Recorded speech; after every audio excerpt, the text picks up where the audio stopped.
Students, कैसे हैं आप सब। उम्मीद करता हूं आप सब बहुत अच्छे होंगे। तो दोस्तों, आज की इस वीडियो में हम देखने वाले हैं सत्य की जीत, जो कि 100% आता ही आता है। रामपुर ज़िले के ऊपर आज हम बात करने वाले हैं, क्योंकि ये जो टॉपिक है वो हर ज़िले के अंदर अलग अलग होता है ना। तो आप अगर रामपुर ज़िले से बिलोंग करते हो तो आपके ज़िले में ये पूछा ही जाएगा, तो आप इसको कंप्लीट कर लीजिए। एंड मैं आपको बता दूँ, ये दो तरह से अथवा में पूछा जाता है ये टॉपिक। एक आता है सत्य की जीत का कथा वस्तु लिखिए, एंड यहाँ पर दूसरे अथवा में आपको दे देंगे कि द्रौपदी का चरित्र चित्रण कीजिए। तो यहाँ पर मैं आपको बता दूं, अगर आप कथा वस्तु करने बैठेंगे तो वहाँ पर आपको ज़्यादा टाइम वेस्ट हो जाएगा आपका। तो इसलिए मैं आपको सजेस्ट करूँगा कि आप द्रौपदी का चरित्र चित्रण ही कीजिए, क्योंकि यहाँ पर आपको 4 से 5 पॉइंट ही लिखने हैं और आपका ये जो टॉपिक है वो पूरा हो जाएगा और यहाँ पर आपको 5 नंबर इसके मिल जाएंगे। तो दोस्तों, चलिए आज की ये वीडियो शुरू करते हैं। एंड वीडियो से रिलेटेड कोई क्वेरी हो तो आप मुझे कमेंट कर दीजिएगा। और हाँ, अगर आपके ज़िले में कोई और सा खंड काव्य चलता है तो आप मुझे कमेंट कीजिएगा, मैं आपके खंड काव्य के ऊपर भी एक वीडियो बना दूंगा। तो चलिए वीडियो शुरू करते हैं। तो दोस्तों, सबसे पहले आपको करना क्या है, द्रौपदी का चरित्र चित्रण। यहाँ पर आपको ब्लैक पेन से हेडिंग डाल लेनी है। एंड मैं आपको बता दूं, आपके जो बोर्ड एग्जाम में आपको ब्लैक और ब्लू पेन का ही यूज़ करना है। यहाँ पर आपको रेड का यूज़ नहीं करना है, वो तो मैंने यहाँ पर लिख लिया है। ओके, तो यहाँ पर आपको करना क्या है, सबसे पहले आपको ये लिख लेना है कि सत्य की जीत है क्या। तो सत्य की जीत खंड काव्य की प्रमुख नायिका द्रौपदी के चारित्रिक विशेषताएं निम्न प्रकार हैं। इस तरह से हमने लिख दिया। आप चाहें तो इसके लेखक भी लिख सकते हो, जो कि द्वारका प्रसाद माहेश्वरी जी हैं। ओके, आप लिख सकते हो। तो यहाँ पर अब हम करेंगे क्या, इनकी जो चारित्रिक विशेषताएं हैं वो हम एक्सप्लेन कर देंगे। 4 से 5 पॉइंट ही लिखेंगे। तो यहाँ पर फर्स्ट पॉइंट हमारा है निर्भीक एवं साहसी। द्रौपदी के ऊपर हम बताने वाले हैं कि उनके अंदर क्या क्या कैरेक्टर्स थे, क्या क्या प्रॉपर्टीज़ थी, है ना। तो सबसे पहले जो उनकी खासियत थी वो थी निर्भीक एवं साहसी। तो यहाँ पर हम लिखेंगे, इसमें आपको यहाँ पर अब अच्छे से दिखाई दे रहा होगा। तो यहाँ पर आपको लिखना है द्रौपदी एक साहसी स्त्री है। द्रौपदी एक साहसी स्त्री है। पांडवों के जुए में हार जाने पर दुशासन जब केस खींचकर दरबार में अपमानित करने की कोशिश करता है तो निर्भीकता पूर्वक दुशासन को पापी कहकर फटकारती हैं। कौन? द्रौपदी। इससे उनके जो है साहसी होने का प्रमाण मिलता है। ये आपका ये फर्स्ट पॉइंट हो जाता है।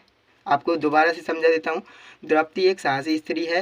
पांडवों के जुए में हार जाने पर दुशासन जब केश खींचकर दरबार में अपमानित करने के लिए लाता है, यानी कोशिश करता है, तो वह निर्भीकता पूर्वक दुशासन को पापी कहकर फटकारती है। और एक जो है उनका श्लोक भी है, वो आप देख सकते हो, आपकी बुक में लिखा हुआ होगा, है ना। तो यहाँ पर आपको लिखना है, इससे जो है उनके साहसी होने का प्रमाण मिलता है। इस तरह से आपका जो फर्स्ट पॉइंट हो जाता है। अब सेकेंड पॉइंट में हमें लिखना है यहाँ पर स्वाभिमानी। जो है द्रौपदी जो है स्वाभिमानी भी थी। तो हमें यहाँ पर लिख देना है द्रौपदी स्वाभिमानी है। वह अपना अपमान, नारी जाति का अपमान समझती है। वह इसे सहन नहीं कर पाती। सभा में वह नारी सम्मान के लिए न्याय मांगती है। आपको सफिशिएंट लिखना है, कम लिखना है, लेकिन बेहतर लिखना है, क्योंकि ऐसा नहीं कि आप जो उसमें अलग अलग पॉइंट डाले पड़े हो, ऐसा कुछ नहीं करना है। हमें सटीक बिल्कुल लिखना है डेफिनेशन, जिससे कि एग्जामिनर पे पॉजिटिव इफेक्ट पड़े, है ना। तो यहाँ पर आपको लिखना है स्वाभिमानी में द्रौपदी स्वाभिमानी है। वह अपना अपमान, नारी जाति का अपमान समझती है और वह इसे सहन नहीं कर पाती, नारी जाति के लिए सम्मान मांगती है। तो यहाँ पर आपको नेक्स्ट पॉइंट में लिखना है ओजस्विनी।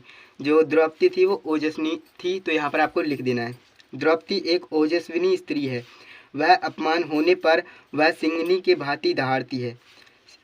वह दुशासन द्वारा केस खींचने के बाद वह रौद्र रूप धारण कर लेती है। एक ओजस्विनी स्त्री है। वह अपना अपमान होने पर वह सिंहनी की भांति दहाड़ती है और दुशासन द्वारा केस खींचने पर वह रौद्र रूप धारण कर लेती है। तो आपको थर्ड पॉइंट में इतना ही लिखना है। तो चलिए अब हम फोर्थ पॉइंट समझ लेते हैं। तो दोस्तों, यहाँ पर आपको फोर्थ पॉइंट लिखना है लज्जापूर्ण। लज्जापूर्ण में आपको क्या लिखना है, द्रौपदी एक लज्जापूर्ण स्त्री है। वह सभा में नहीं जाना चाहती, परंतु वह हमेशा कुलव्रत की मर्यादा का पालन करती है।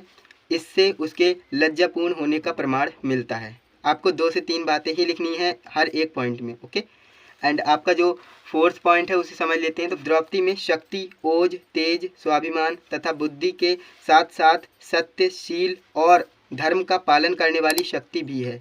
इस प्रकार हम कह सकते हैं कि द्रौपदी एक साहसी, निर्भीक, ओजस्विनी, गुणवती तथा विवेकशील स्त्री है। इतना आपको लिखना है। एक बार दोबारा से इस पॉइंट को समझेंगे, साध्वी वाले पॉइंट को एक बार दोबारा से समझेंगे।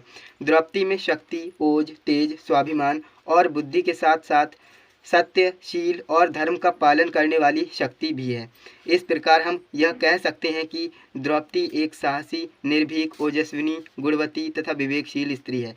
तो दोस्तों इस तरह से आपका जो ये खंड काव्य है, इसमें आपने चरित्र चित्रण जो है द्रौपदी की चारित्रिक विशेषताओं का वर्णन कर दिया। इतना ही करना है क्योंकि मार्क्स के हिसाब से आपको लिखना होता है, क्योंकि हिंदी के पेपर काफ़ी ज़्यादा लेंथी आता है, उसमें आपके पास टाइम बहुत ज़्यादा कम बचेगा। अगर आप ज़्यादा लिखेंगे तो आपको सफिशिएंट लिखना है और जितना बोला जाता है उतना आपको करना है। तो दोस्तों उम्मीद करता हूँ आपको वीडियो अच्छी लगी होगी। अगर आपको वीडियो अच्छी लगी है तो वीडियो को लाइक कीजिएगा, चैनल पे नए हैं तो चैनल को सब्सक्राइब कीजिएगा। और हाँ, हमारी जो है यूट्यूब फैमिली 1K होने ही वाली है, तो ज़्यादा से ज़्यादा हमें सपोर्ट कीजिए। एंड अगर आपको नेक्स्ट टॉपिक किसी भी टॉपिक पे चाहिए तो मुझे बताइएगा, मैं आपके नेक्स्ट टॉपिक के ऊपर एक वीडियो क्रिएट कर दूंगा। एंड कोई भी आपको डाउट हुआ करे तो आप मुझे कमेंट कर दिया करें, मैं आपके कमेंट का रिप्लाई कर दूंगा। तो चलिए दोस्तों आज के लिए बस इतना ही। हम मिलते हैं किसी नेक्स्ट वीडियो में किसी नए टॉपिक के साथ। तब तक के लिए जय हिंद, वंदे मातरम।